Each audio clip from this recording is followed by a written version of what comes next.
Welcome to Deep Roots, Open Skies, a podcast dedicated to exploring the defining moments that shape our lives. I'm your host, Lakisa.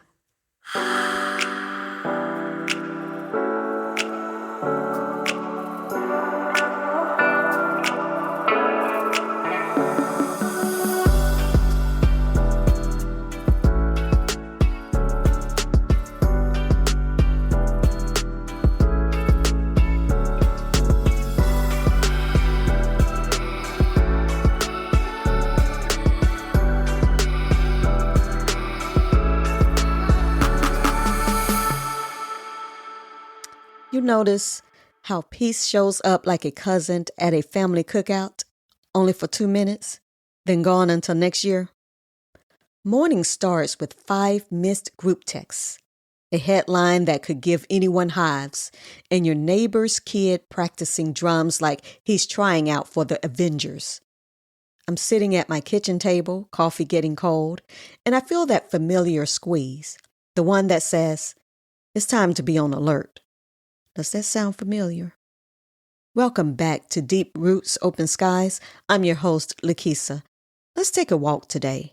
Not the let me pretend to exercise while scrolling kind, but a slow walk through one woman's chaotic Tuesday that turns into a masterclass on protecting your peace. Keisha, not her real name, but definitely her energy is her guide. She's a corporate project manager by day, unofficial family therapist by night, and a myth buster of the idea that we can carry everything without tipping over. Tuesday morning, Keisha wakes to a breaking alert. She opens it, then another tab, then 3 more. By the time she scrolled past a parade of hot takes and performative outrage, her pulse is doing TikTok transitions. Most of us know that squeeze. Most of us also know the next move. Panic, overconsumption of more headlines, maybe an apology DM we don't mean to write. But Keisha does something different. She remembers her aunt from Georgia who used to say, "Girl, you can't pour from a cracked cup." She laughs, a short, sharp exhale that steals some steam from panic. That laugh isn't denial. It's recalibration. I see it. I acknowledge it. I'm not letting it bed down in my living room. She puts on a song her mama used to blast when things got heavy. Church music with more bass than the pews. Music anchors her. The news keeps chanting calamity. But the beat says, "Not today." Sound fills the house. A neighbor drifts by and gives an eyebrow raise because Keisha's singing too loud. That neighbor becomes a tiny portal to human connection. When you sing, you breathe. When you breathe, worry takes a holiday. She changes her outfit. Not glamour, symbolic armor.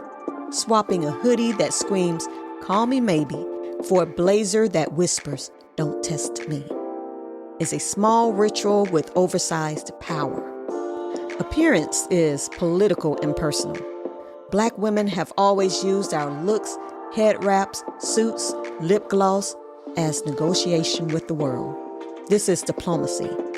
Keisha's blazer reminds her who's running the show. She texts her cousin a meme, gets a voice note back asking, "Girl, what you eating?" They riff about snacks and childhood nicknames. They laugh until something unclenches. Community shows up not as a prop, but as a shield. The neighbor who returns your cat, the aunt with the gumbo recipe that doubles as therapy, the friend who calls to check if you're alive, those relationships are active piecework.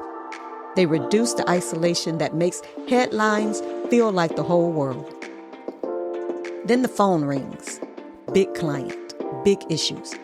Ambition says lean in. Responsibility says answer. The part of her that learned boundaries in church whispers, "Not now." She pauses, saying no didn't burn the bridge. The problem didn't explode. Sometimes the world will wait. That pause is permission. Keisha's afternoon becomes a series of tiny rebellions that add up. She closes the tabs, feeding her anxiety, take a nap, that is preservation, not laziness, calls her mother and spends 20 minutes on nothing important, and laughter again. By evening, she's on the porch with tea and a slice of cake she didn't bake. A small victory.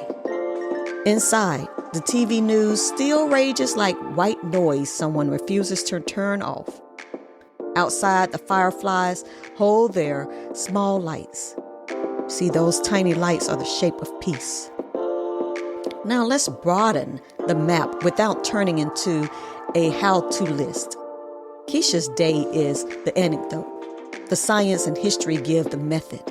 Your brain is built to notice threats. That's survival wiring from ancestral times.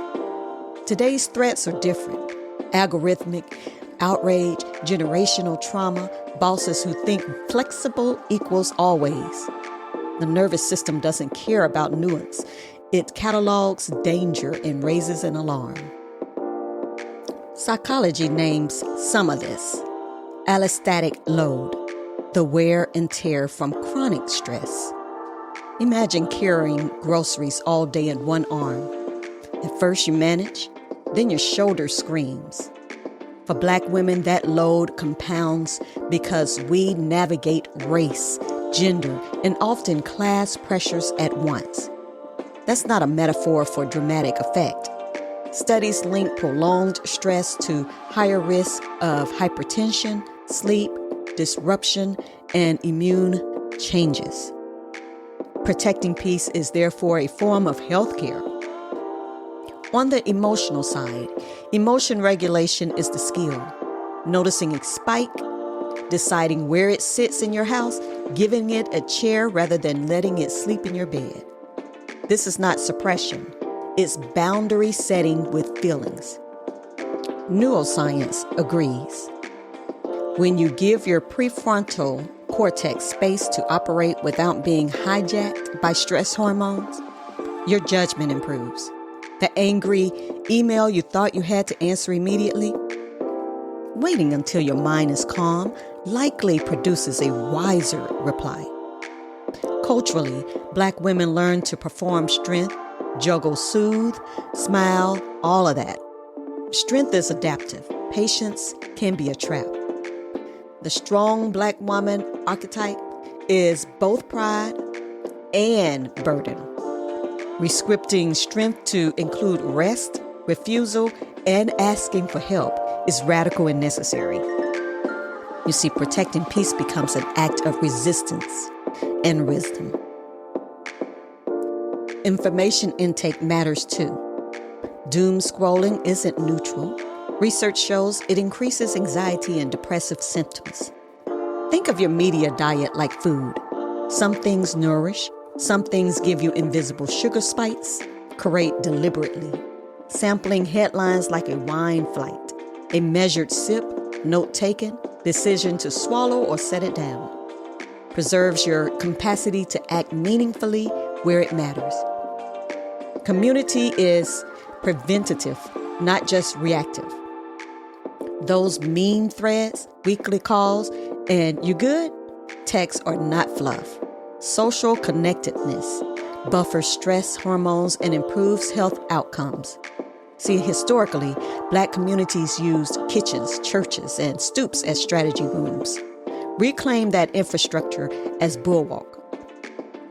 Boundaries are the unsung hero. Saying later without shame is time management and self-preservation.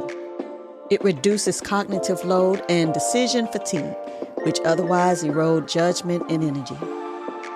Imagine your life as a curated exhibition. You're the curator. The main gallery holds work, family, community. The archive holds everything else. Curate so attention. Your most precious currency goes where you want it to go. Spirituality and ritual are anchors. Prayer, breath work, gratitude, or even 5 minutes with a candle are pattern predictables the brain loves. Ritual reduces anxiety by adding structure in an unpredictable world. Tiny rituals become anchor points you can return to when the world convulses. And yes, protecting peace sometimes looks like ethical work. You will disappoint people. You will let someone down. That discomfort is not failure, it's trade-off calculus. An exhausted you is less useful to no one, not to kids, friends, or causes. Long-term resistance requires capacity. If you burn out trying to save the world in a week, who shows up next month? Protecting peace doesn't mean you ignore grief. You can guard your edges and still mourn.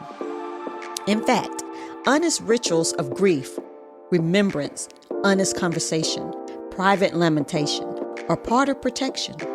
It's the difference between symptom management and honoring process. So what did Keisha teach us? She didn't invent a new psychology.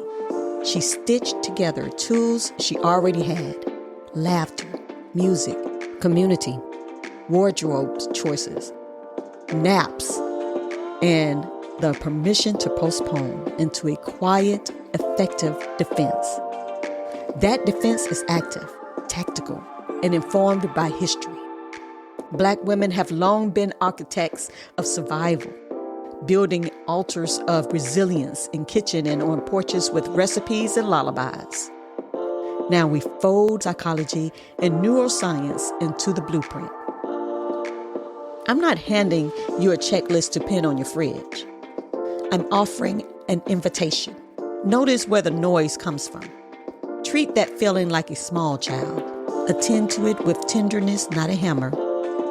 Ask who's requesting your availability and why.